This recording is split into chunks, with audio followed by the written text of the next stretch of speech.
Indra, sebentar, gue nggak mau ngomong Indra Brasko. Ardianto, Ardianto. Atas. Lu inget gak? Lu itu adalah orang yang pertama kali gue curhatin. Temen curhat gue waktu itu kan lu. Lu ke Jakarta waktu itu dalam rangka apa? Minggat. Bokap bilang kan, yaudah, lu kalau mau pergi silakan. Tunjukin tanpa sekolah, lu bisa cari duit. Gue bukan masalah gue nggak mau sekolah, karena itu bukan bidang gue di bisnis. Gitu. Ya. Tiba-tiba Krismon. Itu akhirnya gue miskin. Kok si Mona mau ya? Hey guys, sepertinya penonton Sofina Talks suka ya dibuatkan duologi seperti episode Baby Romeo dan Misha Siregar kemarin. Nah, sekarang ada lagi nih, Mona Ratuliu yang akan diikuti nanti oleh suaminya Indra Brasko. Selamat menyaksikan. Benar. Itu akhirnya gue miskin, jatuh blok, bener-bener drop banget.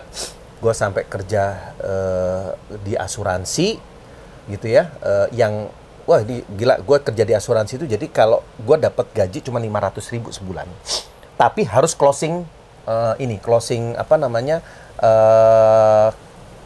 klien, harus ada yang masuk lah ke gue gitu.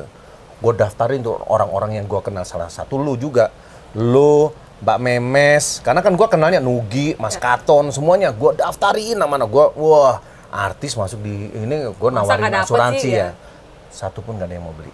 Tapi lu nggak sempet prospekin gue ya? Jangan sampai teman-teman mikir, wah ditolak temennya. Belum sempet ya prospek aku. Nggak sempet. Karena itu benar-benar, gue kenal sama Mbak Memes gara-gara waktu itu sama Titi DJ segala, gara-gara gue sama Nugi. Kan gue deket sama Nugi. Nah, gue tuh pernah jadi asistennya Nugi loh ya, inget ya itu ya. Masa sih? Loh, iya, gue nganterin nyetir mobil, bawain alat-alatnya kan Nugi. Gue waktu itu kan gue pernah tinggal sebelum Pongki Barata sebagai kos di rumah Tebet, sebagai generasi awalnya gue kan. Gue kan tinggal di rumahnya Nugi lumayan lama. Iya, gue makanya sejarahnya Nugi semuanya ada di tangan gue. Nugi hebat tuh memang, ya, banyak nampung orang. Benar, gue di Nugi. Nah waktu itu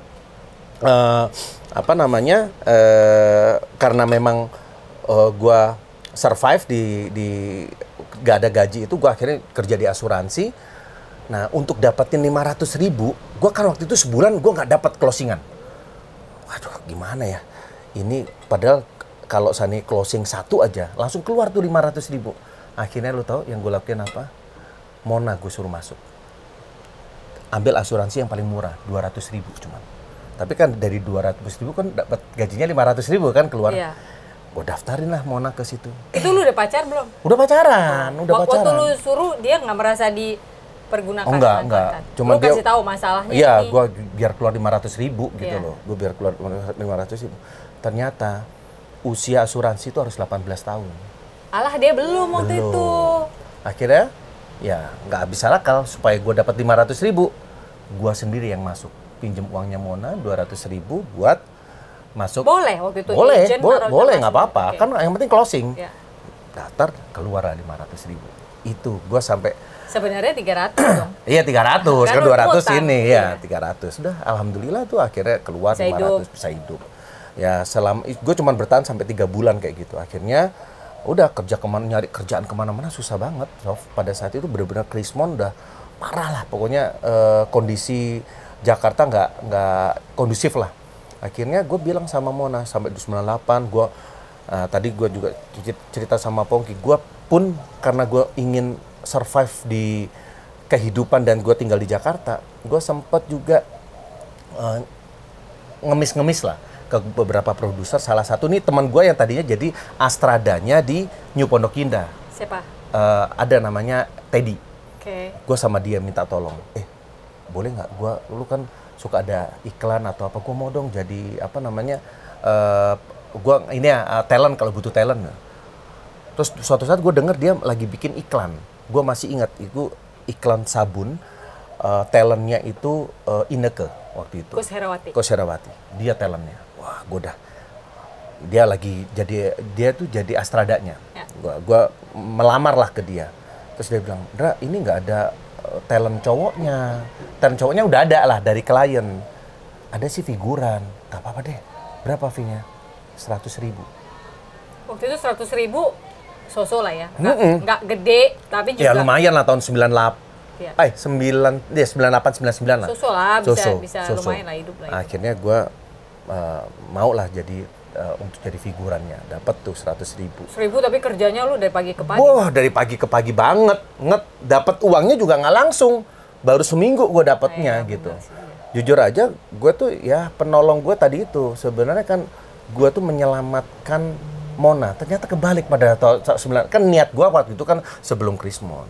Ini kebalik gue yang sekarang selamatin Mona ternyata, gitu. Jadi kayak bayar kos-kosan tuh Mona yang ngebantuin dari, bukan bayar kos-kosan, biaya makan gua itu dari Mona tuh. Jadi Mona waktu itu sekolah kan dapat 10.000 tuh uang sakunya dia. Nah uang sakunya itu dikasihin ke gua. Serius? Serius. Itu buat makan siang gua sama makan malam. Itu orang tuanya tahu nggak waktu itu? Nggak tahu. Tapi akhirnya tahu. Taunya karena gua waktu malam itu suka numpang makan di rumahnya. Lo pasti ada aja? Ada. Dia pulang sekolah selalu barengan sama gue dan gue numpang makan di tempatnya dia. Berarti memang sengaja lo pasin waktunya supaya lo bisa ikut makan malam lumayan? Enggak, dia kan pulang sekolah itu selalu kontak gue dan kadang jemput gue juga gitu. Ya. Ngajakin ke rumahnya gitu. Itu SMA tuh. Kontak lo pakai pager waktu itu? Emang udah ada? Enggak, telepon aja. Telepon ada. Ke? Ya nggak telepon ya, udah tahu janjian nanti aku jemput gitu kan. Gitu. Jemput ke jadi gue ke sekolah karena sekolahnya dia deket sama kos-kosan gue kan. Jadi gue jalan kaki ke tempatnya dia, nanti barengan sama supirnya. Kadang enggak, supirnya jemput gue dulu, terus baru jemput si. Dia waktu itu, kan dia masih, waktu itu SMA kelas 1. Dia nggak dibully sama teman-temannya ya? Yang jemput? Kok kasus SMA? Enggak sih, enggak. Dia tuh cuek banget. Dia cuek banget, orangnya sangat cuek. Ya, dan dia orangnya ya nggak pernah sih, dia teman-temannya biasa-biasa aja. Oke. Nyaman-nyaman aja gitu dengan kondisi itu. Walaupun akhirnya ada beberapa yang ngomong, iya makanya gue sempet tuh ngobrolin lu tuh sama si Mona itu, Indra ini. Ya, tapi ngeliat sekarangnya mereka ya iyalah gitu. Nah akhirnya dari situ gue bahkan pernah suatu saat kan Mona udah syuting lupus. Gue pernah tuh kita pengen makan enak lah istilahnya. Sayang, kita ngambil ini gaji karena waktu itu yang negosiasi sama Indosiar tuh gua. Buat Mona.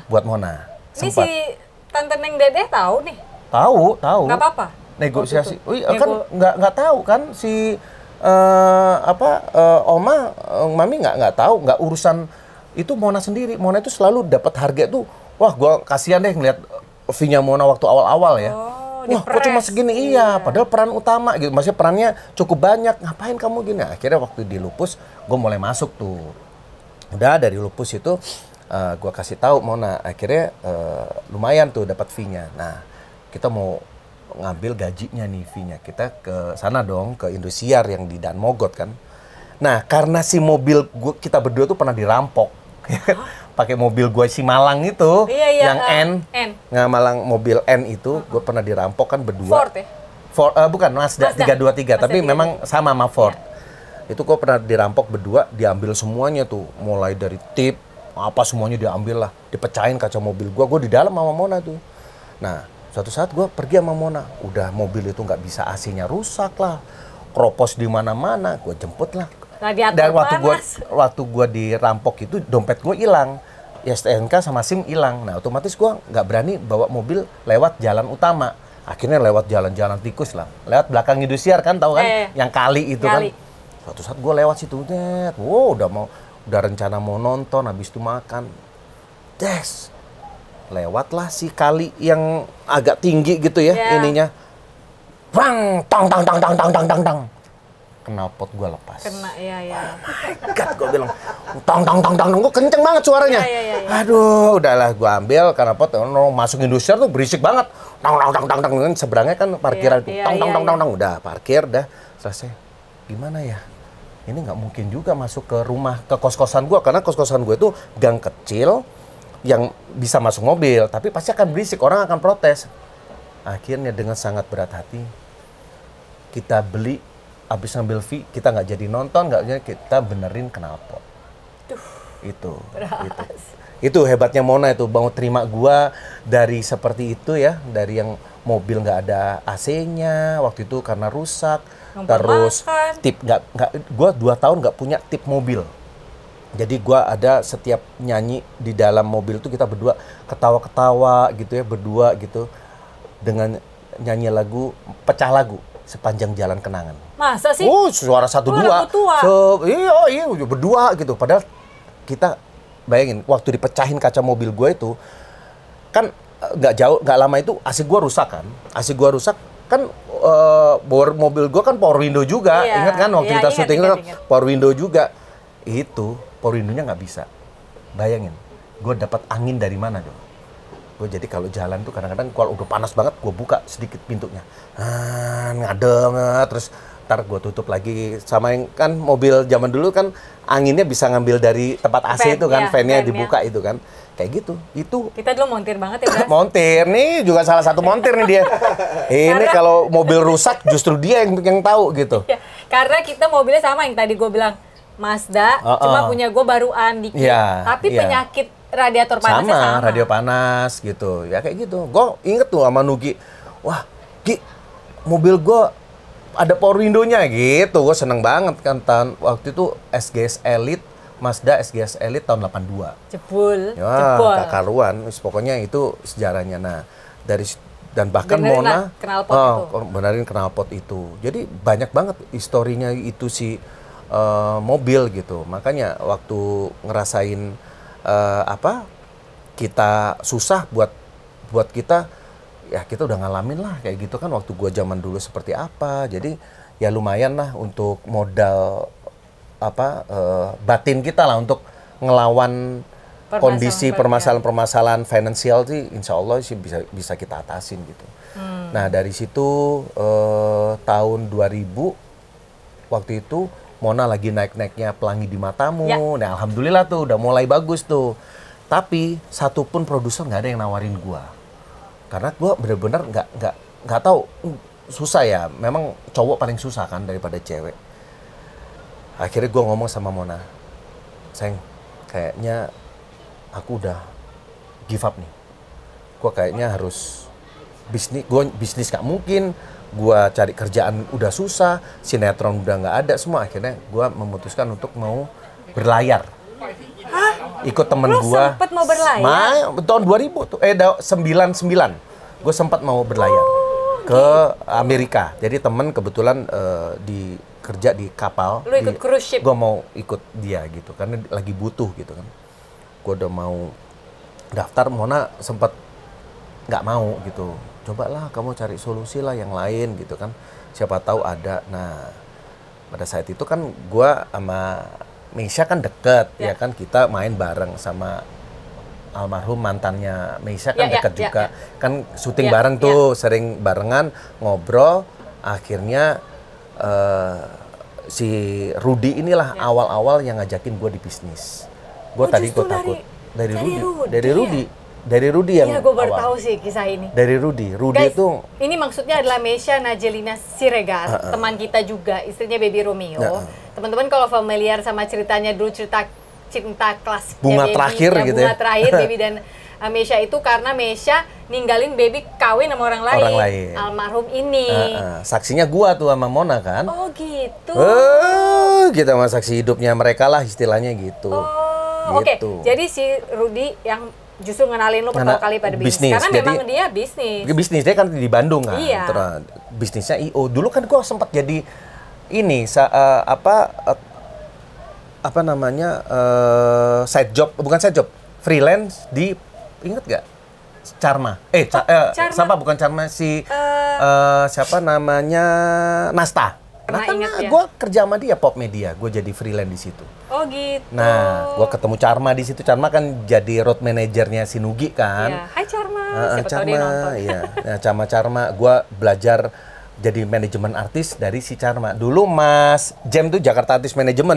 Si Mas Irza. Mas Irza itu sempat mau ngajakin gue jadi road manager.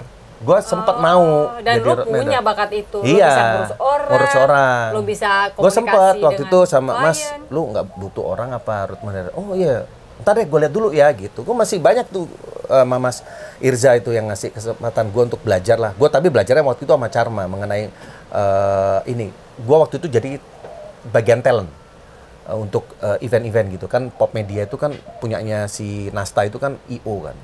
Nah gue yang bagian perizinan sama klien. Nah dari situlah tahun 2000 gue punya kesempatan sama Rudi, lu buka kantor aja. Aduh apaan? Udah ini aja, lu punya uang nggak? Gue nggak punya uang, tapi Mona ada gitu kan. Gue pinjem Mona waktu itu. Gue masih ingat pinjem lagi 50 juta waktu itu tahun 2000 tuh. Gua 50 juta, terus si Rudi. Ini belum nikah kan? Belum nikah. Lu nikah 2002 ya? 2002. Okay. 50 juta, Rudi juga 50 juta. Jadi 100 juta untuk buka kantor. Zaman itu. Iya. Buka lah si kantor yang sekarang gue bikin itu sampai sekarang ada gitu. Hebat ya Mona ya? Iya. Tadi pikir-pikir. Iya emang itu hebat tuh anak, bener deh.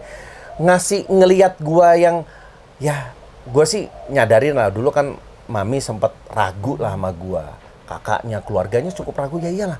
Ini anak rantau, nggak jelas keberadaannya, pekerjaannya apa gitu kan.